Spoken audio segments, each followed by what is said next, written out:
I was never their family. I carried my son inside me for 9 months.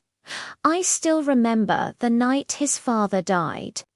The house was quiet, too quiet, and I knew my life had changed forever.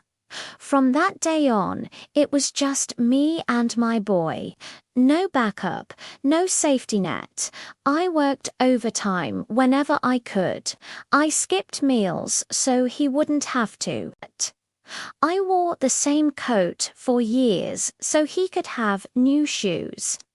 I told myself this was what love looked like. When he grew up and fell in love, I was happy for him. I welcomed his wife into my home like a daughter. I helped them when they struggled because they always struggled. Rent when money was tight, groceries when the fridge was empty, medical bills when something went wrong.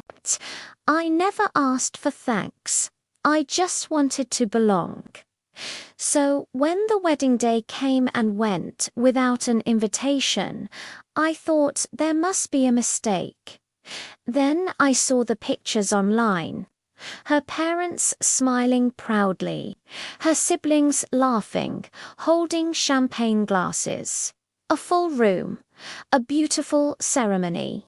Everyone was there except me. I waited 3 days before my son finally called. "Mum, it was small," he said quickly, like he'd practiced the line.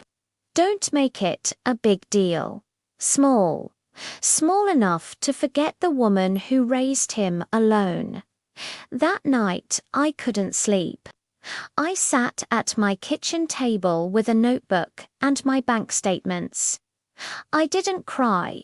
I just added rent, food, medical bills, gifts, emergencies, $31,000. That was the price of being invisible. A week later, they came to my house together, my son, his wife, and a man in a grey suit. A lawyer. They said they were worried about me. They said I seemed confused lately. They said words like stress and loneliness.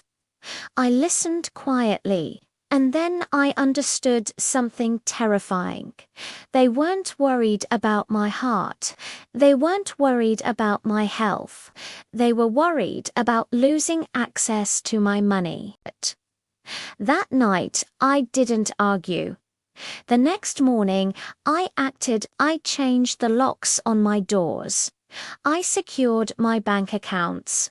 I rewrote my will. Not out of anger, out of self-respect. My son says I've changed. My daughter-in-law says I'm being selfish.